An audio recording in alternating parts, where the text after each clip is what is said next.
오늘 금요 기도에 나오신 여러분들은 대부분 리더들이십니다.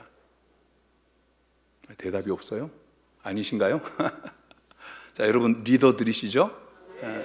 아직 리더가 아니신 분들은 잠재적 리더이십니다. 앞으로 리더가 되실 것입니다.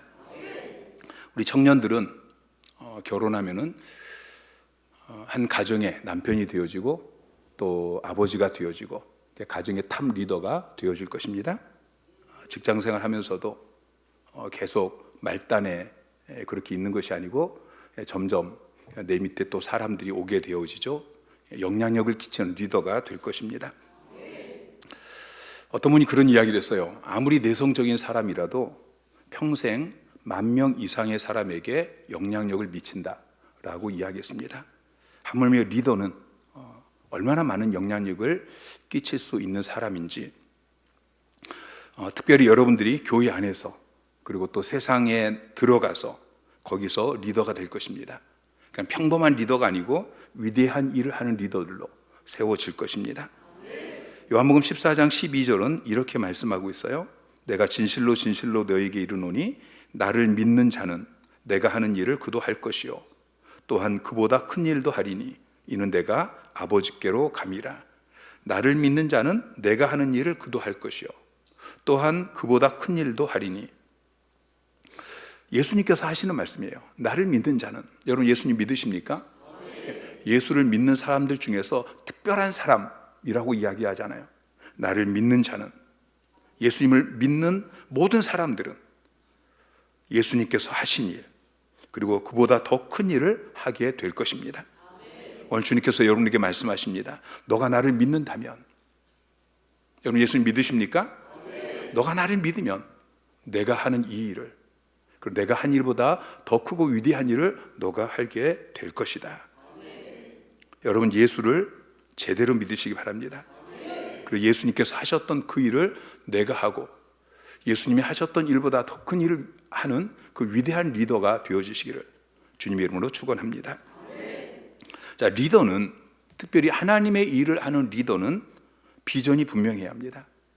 내 인생의 목적이 무엇인지, 내가 무엇을 위해 살고 있고 무엇을 어떤 사역을 하고 있는지, 내가 어디로 가고 있는지 그 방향을 분명히 해야 한다는 것이죠. 이것을 명료성이라고 이야기합니다. 1차 세계대전 직후에 러셀 코넬 박사가 그 당시 미국의 부자 4,000여 명을 대상으로 조사를 했어요. 그들에게는 세 가지 공통점이 있었습니다. 첫 번째가 삶에 분명한 목표를 세웠어요. 두 번째는 가슴 속에 뜨거운 열정이 있었습니다. 세 번째는 그 최악의 경제 불황 그 속에서도 포기하지 않고 끝까지 인내했던 사람들입니다. 여러분, 성공하는 사람에게 있어서, 특별히 리더에게 있어서 가장 중요한 것이 목표라는 것이죠. 비전인 것입니다. 여러분, 최고의 리더가 누구입니까? 우리 인생의 롤 모델이 누구이십니까? 바로 예수 그리스도이시죠. 예수님은 인생의 목표가 분명했습니다. 요한복음 17장 4절 말씀 시작. 아버지를 이 세상에서 영화롭게 하였사오니. 자, 요한복음 19장 30절 말씀 시작. 예수께서 신 포도주를 받으신 후에 이르시되 다 이루었다 하시고 머리를 숙이니 영원히 떠나가시니라. 자, 예수님께서 공생의 기간 동안에 2번 다 이루었다라는 말씀을 하셨어요. 첫 번째는 요한복음 17장인데 아버지께서 내게 하라고 주신 일을 내가 다 이루었다라고 말씀하시죠. 이것은 제자 삼는 사역을 다 마치셨다는 말씀이에요. 17장에서 주님께서 계속해서 제자에 대해서 말씀을 하시고, 그리고 아버지께서 내게 하라고 주신 일, 제자 삼는 그 일, 이게 내가 다 이루었다. 그리고 요한복음 19장에서는 십자가에서 운명하시기 직전에 하시는 말씀인데 그것은 구속사역을 다 이루셨다는 말씀이죠. 예수님께서는 구속사역을 위해 이 땅에 오셨어요. 십자가를 짊어지시고 우리의 죄를 대신 담당하시고 죽으시고 부활하시기 위해서 이 땅에 오셨어요. 그리고 그 일의 증인이 될 제자들을 세우는 일, 그 일을 하시기 위해서 이 땅에 오셨어요. 주님은 이 땅에 사시면서 자신의 삶의 목적, 자기의 사역의 목적, 비전을 분명히 하셨고 그리고 그것을 다 이루셨어요. 사도 바울도 목표가 분명했습니다. 디모데후서 4장 7절 말씀 시작. 나는 선한 싸움을 싸우고 나의 달려갈 길을 마치고 믿음을 지켰으니, 바울 자신이 달려갈 길을 마쳤다라고 고백하고 있죠. 자, 마쳤다라는 것은 목표가 분명했기 때문에 마쳤다라는 표현을 할 수 있는 것입니다. 목표가 없으면 마침도 없는 거예요. 바울은 자기 삶의 목표가 분명했습니다. 그리고 열정적으로 헌신하며 대가를 지불하면서 그 목표를 향해 달려갈 길을 마쳤습니다. 그리고 주님 앞에 설 때에 주님께서 나에게 영광스러운 면류관을, 의의 면류관을 씌워줄 것이다라고 고백하고 있죠. 저와 여러분도 언젠가 인생길을 다 달린 이후에 나의 달려갈 길을 마쳤다라고 고백할 수 있는, 목표가 분명한, 비전이 분명한, 여러분이 살아가면서 이 삶과 사역에 이 명료한 여러분 되시기를 주님의 이름으로 축원합니다. 다시 한번 질문을 드립니다. 여러분의 비전이 무엇입니까? 여러분은 무엇을 하면서 이 땅을 살아가고 계십니까? 헬렌 켈러는 시각장애인이었고 청각장애인이었습니다. 어떤 분이 헬렌 켈러에게 앞을 보지 못하는 사람으로 태어나는 것보다 더 큰 불행이 있다고 생각하십니까? 그때 그분이 그렇게 이야기했습니다. 눈이 있어 보기는 보아도 비전이 없는 사람이 더 큰 불행입니다. 여러분, 눈으로 볼 수 있지만 그러나 비전이 없는 사람, 이게 더 큰 불행이라는 것을 기억하시고 비전을 발견하시기 바랍니다. 여러분, 비전은 내가 만드는 것이 아닙니다. 비전은 하나님의 비전을 발견하는 것입니다. 나를 창조하신 하나님께서 창세전에 나를 향한 어떤 계획을 가지고 계십니다. 내가 어떤 사람으로 어떤 일을 하면서 어떻게 살아야 할지, 이것을 하나님께서 창세전에 계획해 놓으시고 나를 만드셨어요. 비전이 뭐냐? 비전은 그것을 발견하는 것입니다. 내가 만드는 것이 아니고 하나님이 나를 향하여서 어떤 계획을 가지고 계신가. 오늘 본문의 말씀은 바울이 복음을 전하다가 붙잡혀서 총독 베스더와 그리고 아그리빠 왕 앞에서 지금 재판을 받고 있습니다. 바울이 아그리빠 왕에게 자기가 다메섹으로 가던 도중에 예수 그리스도를 만난 그 일에 대해서 설명하고 있는데 16절에 이렇게 이야기하죠. 일어나 너의 발로 서라. 내가 내게 나타난 것은 곧 내가 나를 본 일과 장차 내가 내게 나타날 일에 너로 종과 증인을 삼으려 함이니. 자, 예수님께서 바울에게 나타나셔서 내가 너를 종과 증인으로 삼으려 한다. 너는 복음의 증인이 되어야 한다. 그렇게 말씀하시는 거예요. 근데 그것을 19절에는 이렇게 표현하고 있어요. 아그리빠 왕이여, 그러므로 하늘에서 보이신 것을 내가 거스르지 아니하고. 하늘에서 보이신 것, 다메섹으로 가던 도중에 예수 그리스도께 환상 가운데 자기에게 나타나셔서 말씀하신 것을 하늘에서 보이신 것이라고 이야기하고 있고, 그것을 내가 거스르지 아니하고 라고 이야기해요. 근데 영어 성경은 이 하늘에서 보이신 것, 우리 성경은 하늘에서 보이신 것이라고 번역하고 있는데 영어 성경은 하늘의 비전이라고 번역하고 있어요. 하늘의 비전. 바울은 자기의 비전이 있었습니다. 자기 인생의 목표가 있었고 그 자기의 비전을 이루기 위해서 또 공문을 가지고 다메섹으로 가고 있었습니다.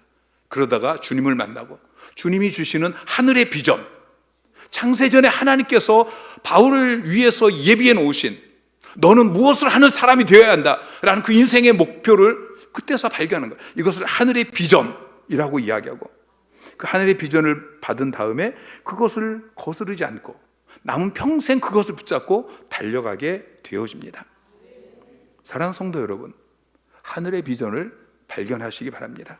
하나님이 주시는 비전, 내 욕망이 아니라 야망이 아니라 망상이 아니라 하늘의 비전, 하나님이 주시는 그 비전을 발견하고 그리고 그것을 꽉 붙잡으시기 바랍니다.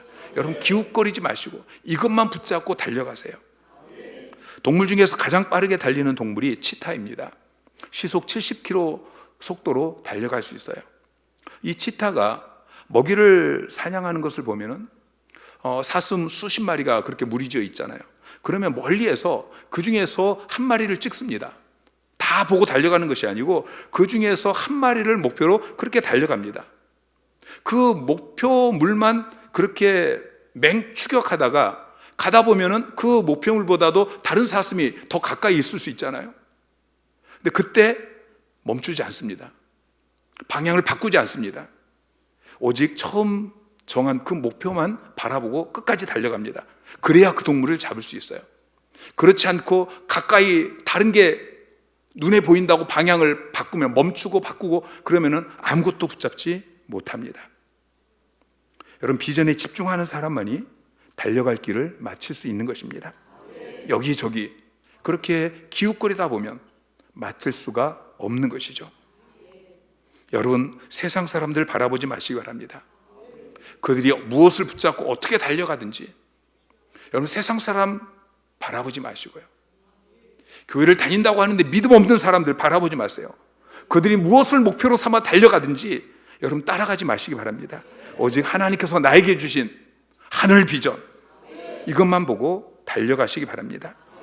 여러분, 하늘 비전이 꼭 목사가 되고 선교사가 되고 셀리더가 되고 이런 것만 이야기하는 게 아니에요.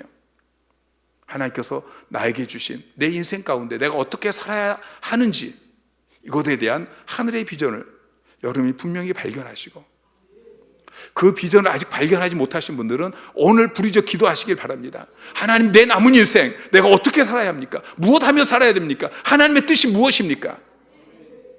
성경은 우리가 양과 같다고 이야기합니다. 양은 시력이 좋지 않습니다. 그래서 바로 앞에 양을 뒤따라갑니다.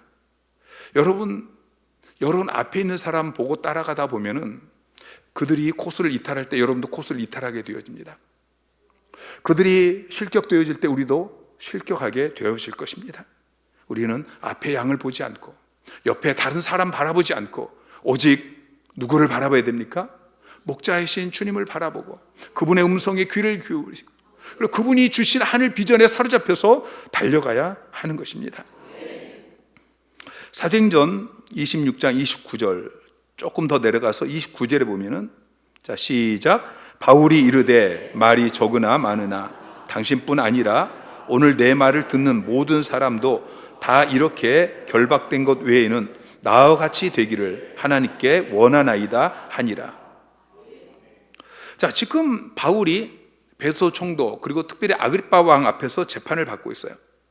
바울은 쇠사슬에 묶여 있습니다. 그리고 그 앞에는 왕이 있고 총독이 있습니다. 여러분, 얼마나 대조적입니까?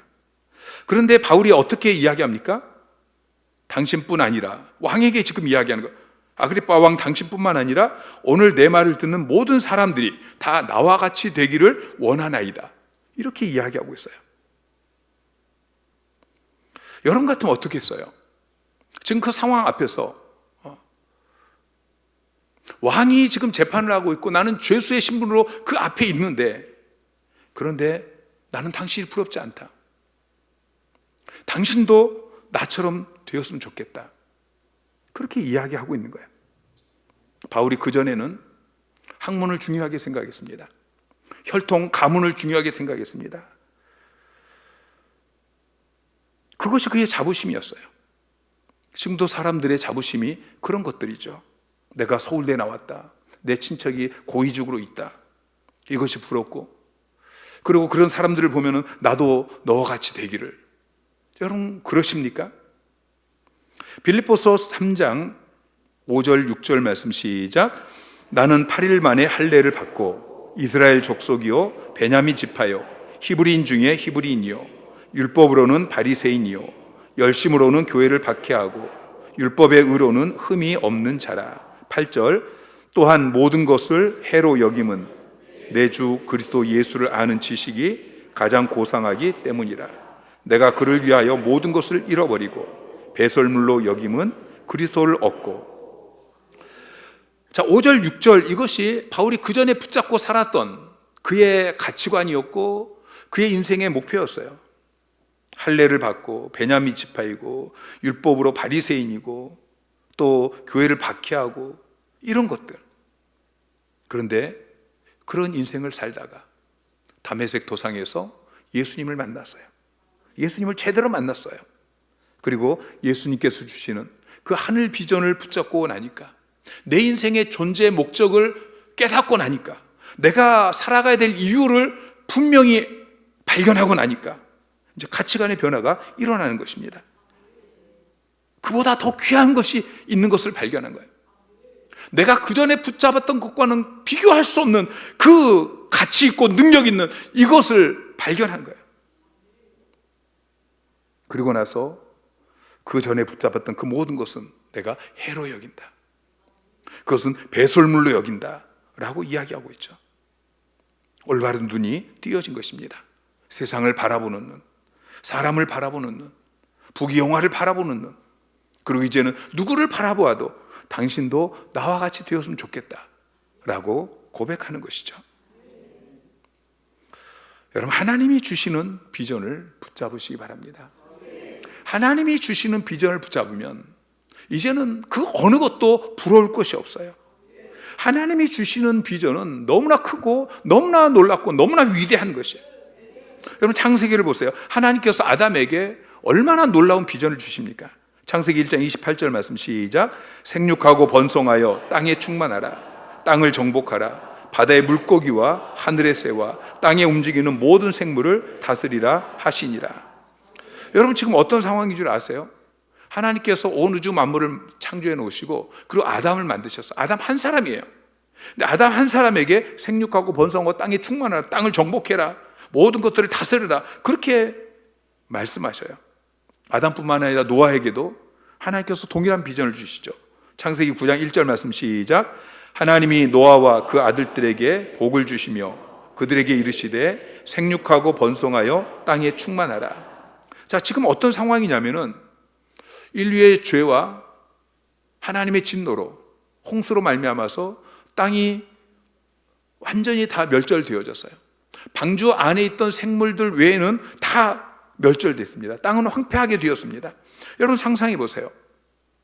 방주에서 노아가 내려오는데 그 눈앞에 펼쳐진, 여러분 텔레비전에 폭우로 말미암아 그 황폐한 그런 모습들을 가끔 보여주잖아요. 그것과 비교되지 않는, 온 지구가 물로 덮여버린 그 황폐한 땅. 근데 하나님께서 노아에게 지금 상황이 이러니까 천천히 하자, 그렇게 말씀하지 않으셔요. 생육하고 번성하고 땅에 충만하라고 그렇게 말씀하셔요. 아브라함에게도 동일한 비전을 주셔요. 창세기 12장 2절 말씀 시작. 내가 너로 큰 민족을 이루고 내게 복을 주어 내 이름을 창대하게 하리니 너는 복이 될지라. 지금 어떤 상황이냐면 아브라함이 하란에 있을 때예요. 바벨탑 사건 이후 모든 백성들이 죄를 짓고 하나님이 심판하시고,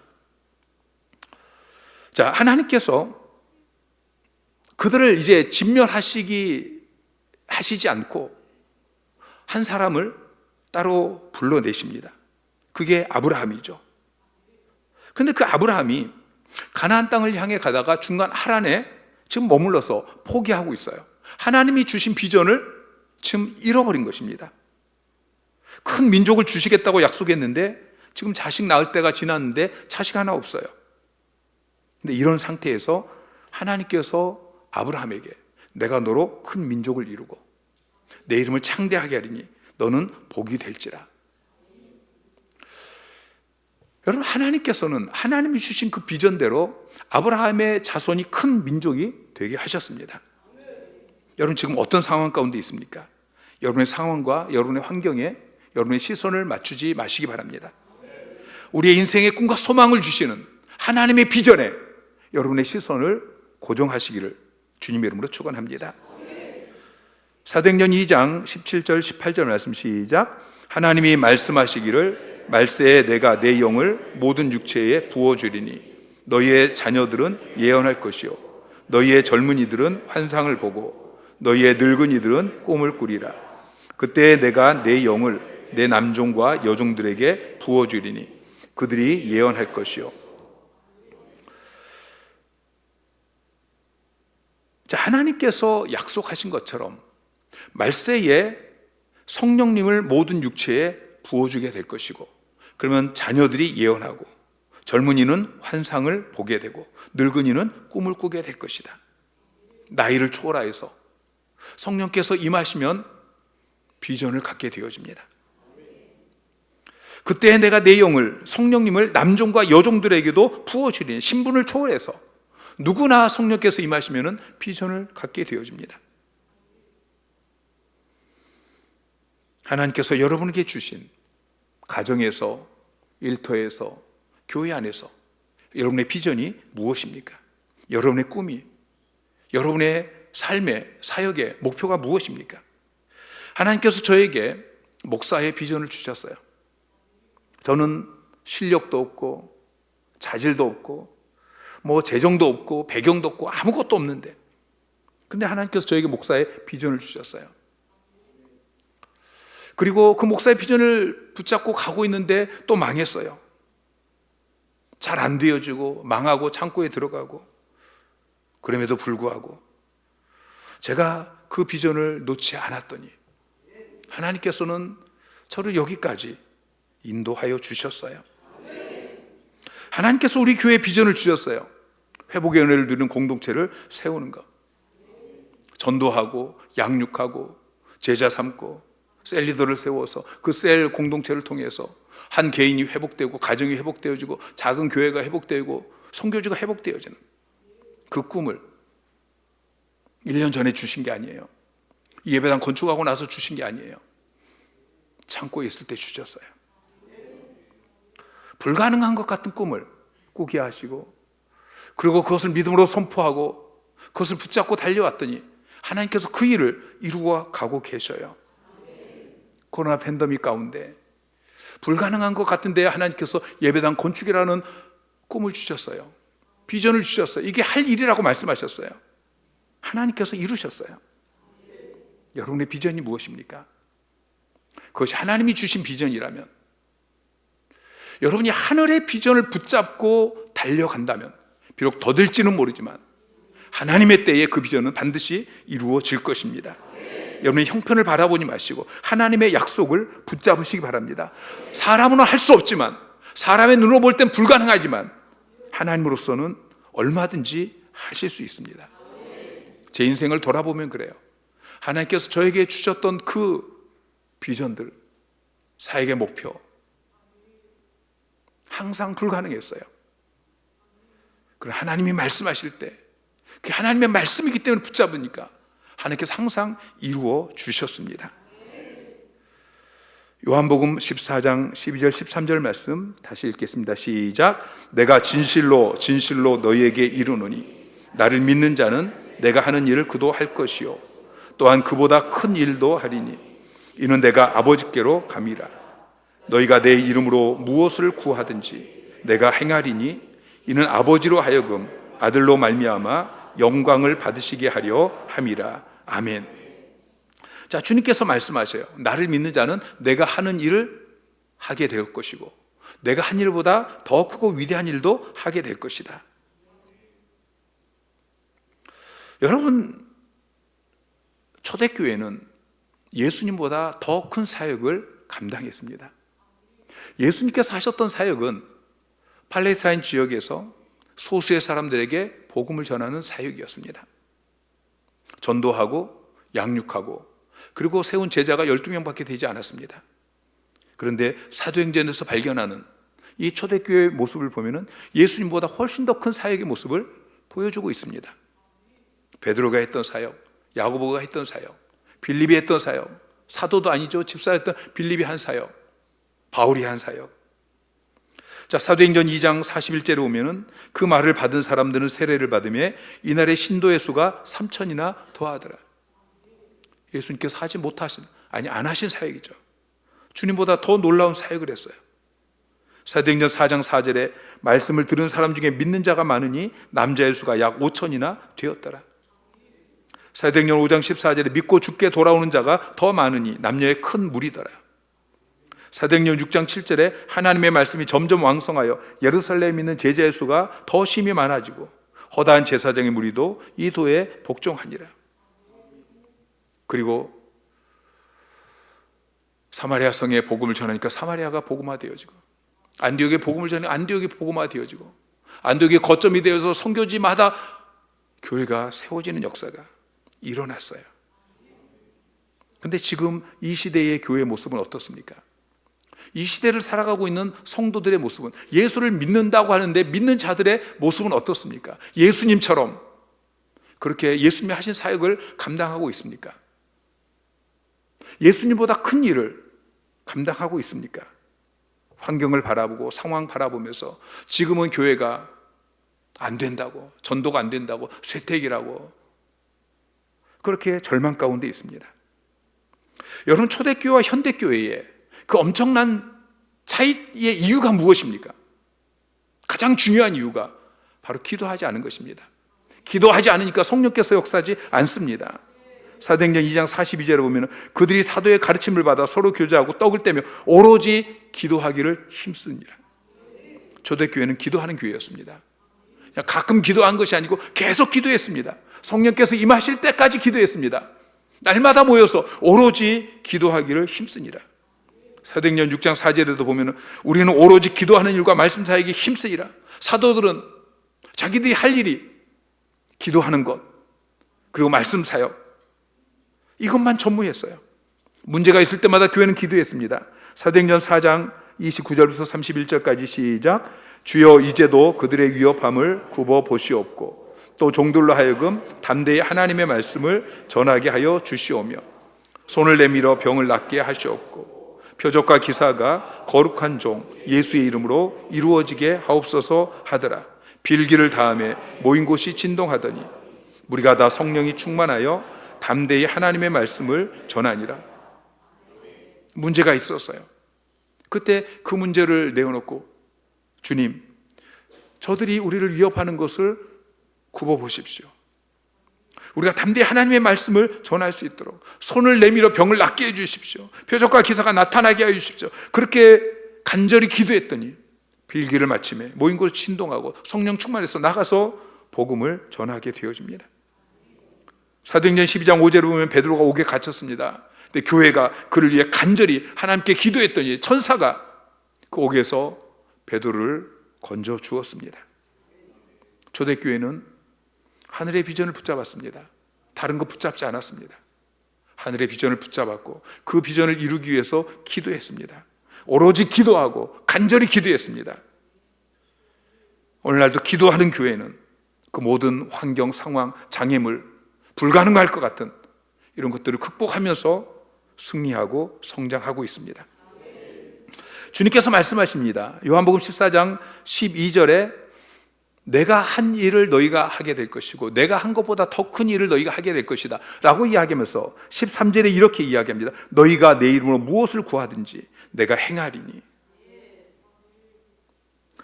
내가 하는 일을 너도 하게 될 것이다. 내가 한 일보다 더 큰 일을 하게 될 것이다 라고 말씀하시면서 주님께서 하시는 말씀이 기도하라고 말씀하셔요. 내 이름으로 구해라. 그럼 내가 주겠다. 여러분 기도하시기 바랍니다. 조지 물러는 이 말씀을 근거로 부르짖어 기도했습니다. 그리고 평생 주님께서 자기에게 주신 말씀을 통해 붙잡은 그 하늘의 비전, 그 아들을 먹이는 그 일, 그 일들을 감당하면서 한 번도 사람 의지하지 않고 이 말씀 붙들고 하나님 앞에 부르짖어서 그렇게 평생 5만 번 이상 기도 응답을 받으면서 그 사역을 감당할 수 있었습니다. 여러분, 하나님께서 주신 비전을 붙잡고 그것을 이루시기 위해서 부르짖어 기도하시기 바랍니다. 시편 81편 10절에 보면은 하나님께서 말씀하십니다. 나는 너를 애굽 땅에서 인도하여 낸 여호와 내 하나님이다. 하나님께서 말씀하셔요. 나는 너희를 애굽 땅에서 인도해낸 너희 하나님이다. 그러면서 너는 내게 부르짖으라. 내 입을 크게 열라. 내가 채우리라. 말씀하십니다. 여러분, 하나님은 전능하신 분입니다. 10가지 그 기적을 통해서 이스라엘 백성들을 출애굽시킨 하나님, 홍해를 가르시고 반석을 가르셔서 그들을 마시게 하고 하늘에서 만나를 내려서 그들을 먹이신 그 하나님, 나는 너를 애굽 땅에서 인도해낸 너의 하나님이다. 내 입을 크게 열라. 여러분, 하나님은 여러분이 아무리 입을 크게 벌려서 부르짖어 기도할지라도 채워줄 수 있는 분이십니다. 크고 위대하신 하나님, 여러분의 문제보다 크신 하나님, 여러분이 가지고 계신 그 비전보다 크신 하나님, 그 하나님께서 내 입을 크게 열라, 내가 채우리라 오늘 밤에 말씀하십니다. 알렉산더 대왕이 어떤 사람의 딸을 아내로 맞아들이게 되었습니다. 결혼 지참금을 줘야 되는데 그 딸의 아버지가 어마어마한 금액을 요구했습니다. 신하가 왕에게 이야기하기를 그 많은 돈을 줘버리면 큰일 납니다. 국가가 큰 손해가 있습니다. 근데 알렉산더가 그 신하에게 아니다, 다 죽어라. 그 사람은 내가 부자라는 걸 인정해줬다. 그 사람은 내가 후하다는 것을 인정해줬다. 그 사람은 나를 왕으로 대접해줬다. 그러니까 나는 그 사람의 요청을 통해서 충분히 명예롭게 된 것이다. 그러니 그 사람이 원하는 대로 다 주라. 그렇게 이야기했습니다. 여러분, 하나님은 크고 위대하신 분이십니다. 하나님 위대하신 분이십니다. 여러분, 하나님을 하나님으로 인정해 드리기를 바랍니다. 하나님께서 기뻐하시면서 여러분의 기도에 응답해 주실 것입니다. 이 밤에 부르짖어 기도할 때에 크고 위대한 기도를 하세요. 작은 기도 하지 마시고 크고 위대한 기도. 여러분이 아무리 큰 기도를 할지라도 하나님께서 너 너무 큰 거 구했다 라고 말씀하지 않으실 것입니다. 여러분, 목발을 달라고 기도하지 마시고 날개를 달라고 기도하십시오.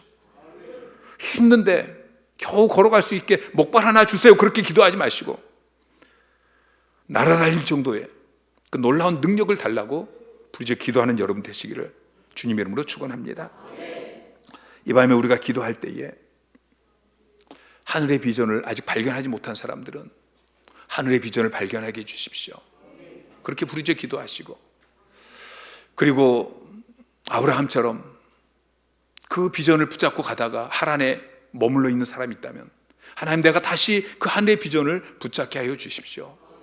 그렇게 부르짖어 기도하기를 원합니다. 그 비전을 붙잡고 달려가는데 힘들고 어려운 분이 계시다면 하나님 힘을 주십시오. 능력을 주십시오. 이 비전을 감당할 수 있도록 하나님, 모든 여러분에게 필요한 것이 무엇입니까? 그것이 무엇이든지 하나님께 구하는 복된 밤이 되기를 소망합니다.